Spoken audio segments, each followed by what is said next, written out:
आपण मैंने जानिछन गोटे लोमहर्षणकारी नृशंस हत्या होइछे कलाहांडी महालिंग स्थित सनसाइन पब्लिक स्कूल रो अध्यक्षा ममिता मेहरंकर हत्याकांडर जे हिसाब रे इन्वेस्टिगेशन होवार कथा हो ना ताकू बाट बणा कला बागी आमर अनुभव होचे कारण जे तांकर जहाँकर विरुद्ध रे आरोप अच्छे अभियोग अच्छे तांकू वर्तमान सुद्धा तदंत परिसरभुक्त कराजिबार नाही। से होचन ओडिशा राज्य राष्ट्र गृहमंत्री दिव्यशंकर मिश्र। आमे दाबी करूछुं जे दिव्यशंकर मिश्र ममिता मेहेर और मुख्य अभियुक्त गोविंद साहूंकर विगत दिन मानकर कॉल रेकर्ड सार्वजनीन करा जाऊ। से केते थर चर्चा आलोचना करिछन काଣା काଣା चर्चा आलोचना करिछन के हिसाब रे ये पृष्ठभूमि तैयारी हैला हत्याकांड एवं एभली गोटे नृशंस घटना घटीगला जहाँकि कलाहांडी इतिहास रे पश्चिम ओडिशार इतिहास रे आ जदि कहमा ओडिशार इतिहास रे विरल है। ये विरल घटना गोटे बहुत ही संवेदनशील घटना। यार मूल दिग को जाइकरी जेन हिसाब रे पुलिस तदंत करबार कथा जनसाधारणकर दृष्टि एड़ेबार भली काम करुथुबार परिलक्षित होउछि। कारण जड़े गृह राष्ट्रमंत्री अधीनस्थ कर्मचारी केबे भी तांकर मालिकर भूल त्रुटि को लोकलोचन को आणिब नाही। तत्संगे संगे ममतांकर लैपटॉप मोबाइल पेन ड्राइव एवं कॉलेज रे थिबा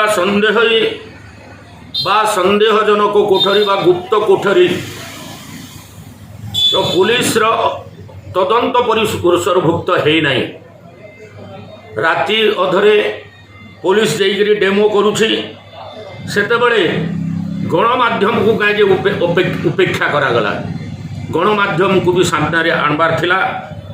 ये मूल दिग राजनेता पाखे न पहुँची घटना को बाटबणा करने ये कलंकित खलनायक मान को घंट घोड़ाइबा पुलिस गोटे चक्रांत बा व्यूहरचना कला भली अनुमान करा जाए जे गृह राज्य मंत्री को बचावा एवं अन्यान्य जो माने खलनायक सारिके जी ये ओडिशा माँ माटीर कुलांगार संतान साजिकरी ये माटी को लज्जित करिसंती अपमानित करिसंती माँ भौणींकर इज्जत सांगरे खेल खेली तांकू बंचेबार पाई पुलिस अपचेष्टा जारी रखी बोलिक आमर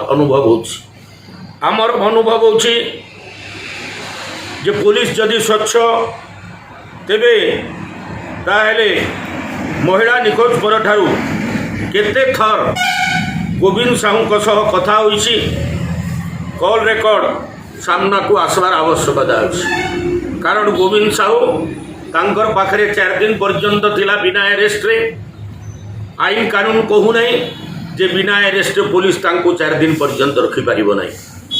24 घंटा भितर तांको फॉरवर्ड करबार कथा किंतु 4 दिन रखिकरी कौन चर्चा आलोचना कला एवं पुलिस सांगरे मिसिकरी गोविंद साहू को भली चक्रांत एवं षड्यंत्र रचना कला एथुरु मुकुली जीवा पाई एवं अन्य मानकू प्रभावी नेतृमंडली को बंचेवा पाई से तथ्य मध्य एक कॉल रेकर्ड रे सामना को आसब।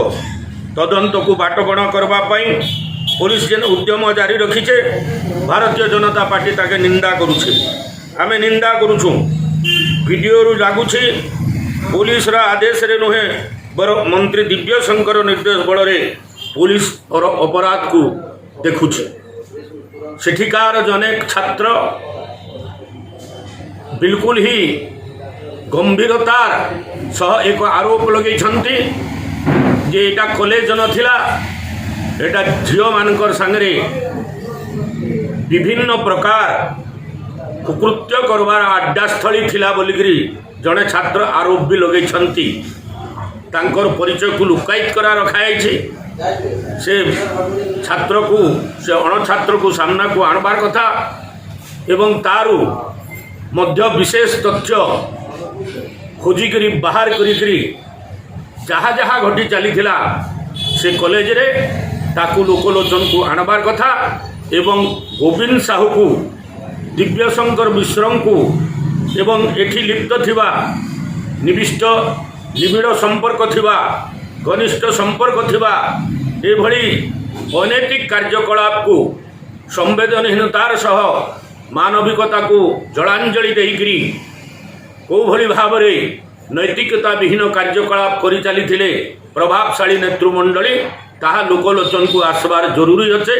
तेणु आमे अतीत भी आज भी सीबीआई रो तदंत दाबी करुछुं।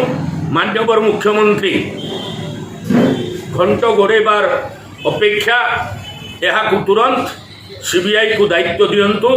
दूध का दूध और पानी का पानी हो जाऊ निजर दोषी मंत्रिमंडल सदस्य मान को बंचावाई जाइकरी ओडिशार माँ भौणींकर इज्जत सांगरे आउ खेलतु नहीं नचेत आगामी दिन दुर्बार आंदोलन करी द्रौपदी को उल्लंघन कर कारण माता सीतांकर अपहरण कर कारण केतेबेले कौरव वंश ध्वंस होती तो केतेबेले रावणर संपूर्ण विनाश होती।